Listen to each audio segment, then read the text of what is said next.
देखो दोस्तों, मैं आपका बीसी सर आज आपको लाया हूं मैं ज्योग्राफी में राजस्थान में अपवाह तंत्र सबसे पहले पढ़ेंगे, क्योंकि बहुत ही सरल टॉपिक है जिसमें आप पूरे राजस्थान की नदियों के बारे में पढ़ेंगे, अपवाह तंत्र के बारे में पढ़ेंगे। अगर मैं आपसे नॉर्मली बात करता हूं तो हमारा अपवाह तंत्र 3 प्रकार का होता है राजस्थान में। सबसे पहला होता है आपका आंतरिक अपवाह तंत्र, जिसको माना जाता है 60%, लगभग 60% बैठता है। जैसे पॉपुलेशन आपकी 61% होती है, इसी प्रकार लगभग 61% आपका आंतरिक अपवाह तंत्र आता है। दूसरा होता है आपका अरब सागर अपवाह तंत्र, जो कि आपका 17% आता है। तीसरा होता है आपका बंगाल खाड़ी अपवाह तंत्र, जो कि आता है आपका 23%। तो टोटल हो गए कितने हमारे 100%। अब देखो, हम सबसे पहले बात करेंगे राजस्थान में जो आपका अपवाह तंत्र है वो 3 प्रकार का है। कितने प्रकार का है? 3 प्रकार का। तो सबसे पहले हमारा आता है अरब सागर अपवाह तंत्र, जो आपका आता है 17% टोटल राजस्थान का।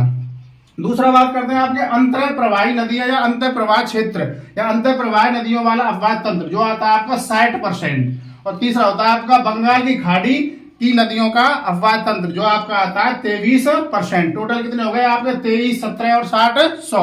तो टोटल हमारे राजस्थान में 100% अपवाह तंत्र में 3 होते हैं आपके: आंतरिक अपवाह तंत्र, बंगाली खाड़ी अपवाह तंत्र और अरब सागर अपवाह तंत्र। तो देखो, मैं आपसे एक बात करता हूं जो आपकी अरावली की जो रेखा होती है, अरावली की जो हमारी पर्वत श्रेणी, जो हमारे पूरे राजस्थान में जहां पे भी आपको पहाड़ी दिखाई देती है, आप समझ जाना ये क्या है? अरावली पर्वत की श्रृंखला है। जैसे कि आप कहीं चले जाओ पूरे राजस्थान में, अरावली की पहाड़ियों के अलावा कोई पहाड़ियां ही नहीं है। तो उसमें हम आप बात करते हैं, अरावली की जो पहाड़ी होती है वो हमारे अपवाह तंत्र को 2 भागों में बांटती है। जैसे हमारी जो पहाड़ी है इस तरीके से जा रही है और आपके 2 भागों में बांटती है, जो कि आपका आंतरिक अपवाह तंत्र बनता है। दोनों को ज्वाइंट करें तो अरब और बंगाल बनता है। अंतर प्रवाही की जो नदियां हैं वो सर्वाधिक है हमारे में। अगर मैं बात करता हूं भारत की, तो भारत में कुल सतही जल का मतलब होता है जैसे पोखर में पानी, पोखर में भरा हुआ पानी, नदियों में भरा हुआ पानी, तालाबों में भरा हुआ पानी, यानी कि जहां पे भी आपको पानी सतह पर दिखाई देता है तो उसको आप बोल सकते हैं सतही जल। तो पूरे भारत में हमारा सतही जल सिर्फ और सिर्फ 1.16% है। कितना है? 1.16%। अगर मैं बात करता हूं भूमिगत की, यानी कि जैसे हम पंप वगैरह लगाते हैं, समरसेबल वगैरह लगाते हैं या फिर इंजन वगैरह लगाते हैं, तो धरती के अंदर जो पानी है हमारे, तो भारत की बात करता हूं वो कितना है हमारा? 1.69%। कितना है?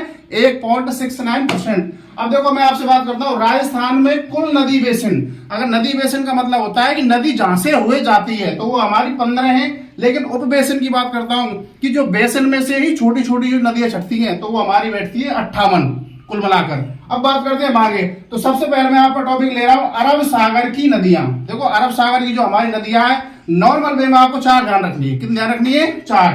पहली हमारी लूनी, दूसरी हमारी माही, तीसरी हमारी पश्चिम बनास और चौथी हमारी साबरमती। एक बार दोबारा बोल रहा हूं, लूनी, माही, पश्चिम बनास और साबरमती। अगर आपसे कोई नॉर्मल वे में पूछे कि अरब सागर की नदियां कितनी, हमारी 4। कौन सी? लूनी, माही, पश्चिम बनास और साबरमती। अब देखो, इसमें सबसे पहले मैं लूंगा आपका लूनी को। किसको लेंगे? लूनी को। अगर आपसे बात करता हूं उद्गम, उद्गम का मतलब होता है कि जिससे नदियां निकलती है। देखो, अगर मैं आपसे बात करता हूं नॉर्मल वे में कि नदियां कहां से निकलती हैं, ये तो है नहीं कि भाई कहीं पर कोई कुआं खुदा हुआ वहां से पानी आ रहा है। पहाड़ियां होती हैं, पहाड़ियों में से बर्फ पिघल के आ रही होती है। कहीं पहाड़ियों छोटे छोटे झरने मिलकर क्या बनाते हैं? एक नदी का मुहाना बनाते हैं, जहां से एक नदियां निकलती है। इस तरीके से हमारा उद्गम की बात करते हैं। तुम्हारी लूनी नदी निकलती है नाग पहाड़ी से, जो कि हमारी अजमेर में बहुत बड़ी पहाड़ी है। उसमें से पानी के रिश्ते निकलते हैं, उनमें से इकट्ठा होकर वो क्या बन जाती है? हमारी लूनी नदी बन जाती है। अब ये चलते हुए हमारे राजस्थान को कट करते हुए पहुंच जाती है हमारे गुजरात में। कहां पहुंच जाती है? गुजरात में। इसके बाद बात करता हूं इसी कुल लंबाई की। तो अगर मैं बात करूं आपसे, लूनी नदी हमारी टोटल 495 किलोमीटर है, टोटल की बात करें तो। लेकिन राजस्थान की बात करें तो राजस्थान कितनी हमारी 350 किलोमीटर बच जाती है, क्योंकि गुजरात में बहुत ज्यादा चली जाती है। अब बात करते हैं आगे। अगर आपसे कोई पूछे अपवाह तंत्र, यानी कि लूनी नदी कहां कहां तक बहती है, अपवाह का मतलब होता है कि कौन कौन सी जगह से होते हुए बहती जाती है। तो अपवाह तंत्र की मैंने आप लोगों को ट्रिक बनाई है, अपना बजाज। क्या बनाई है? अपना बजाज।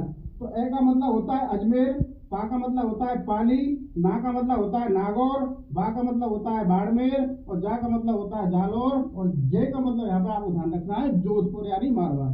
तो इस तरीके से आपको सीधी ट्रिक ध्यान रखनी है, अपना बजाज। रख लोगे ध्यान। अब बात करते हैं आगे।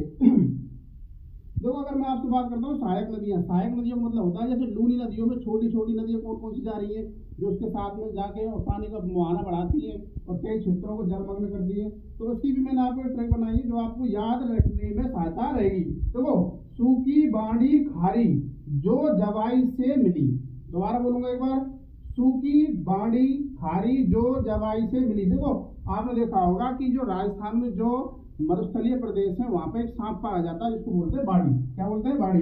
तो खारे पानी के जहाँ पर जमा होता है जिसको खार बोलते हैं उसको खाता है, तो उसके नाम से मैंने इसको ले लिया। तो सूखी का मतलब क्या हमारा? आपकी सुगड़ी। नदी का नाम क्या हमारा? सुगड़ी। दूसरी हमारी बाड़ी का मतलब क्या? हमारी बाड़ी। तीसरी मैं बात करता हूँ खा का मतलब है खारी, और जो का मतलब है जोड़ी, और जा का मतलब जवाई का सीधा नाम रख लिया मैंने, जवाई का मतलब जवाई। और से आपको ध्यान रखना है सागी। लेकिन यहाँ पे एक मैंने अपवाद लिया आपको, आपने सुना होगा एक सागी के समान एक सावी नदी है जो कि आपकी अंतर प्रवाही की नदी है। किसकी है? अंतर प्रवाही की नदी है, जो आपको अलग से ध्यान रखनी है। इसको गलती मत कर देना क्योंकि ये कई बार पूछी जाती है एग्जाम में, सेकंड ग्रेड में पूछी जाती है, रीट में ये पूछी जाती है, राजस्थान पुलिस में ये पूछी जाती है। तो इसके बाद आपको अगली आई है नी से, आपको मिड ध्यान रखनी है। नी से आपको ध्यान रखनी है लिरनी। आपने सुना होगा जो घोड़ी थी लिरनी। एक तुमको एक ध्यान रखना गुइया। गुइया का नाम मतलब ध्यान रखने लगे चुईया। तो आपको सीधे ध्यान रखनी है सूखी बाड़ी खारी जो जवाई से मिली, और एक क्या ध्यान रखनी है आपको? चुईया। बाकी कराएंगे आप लोगों को नेक्स्ट।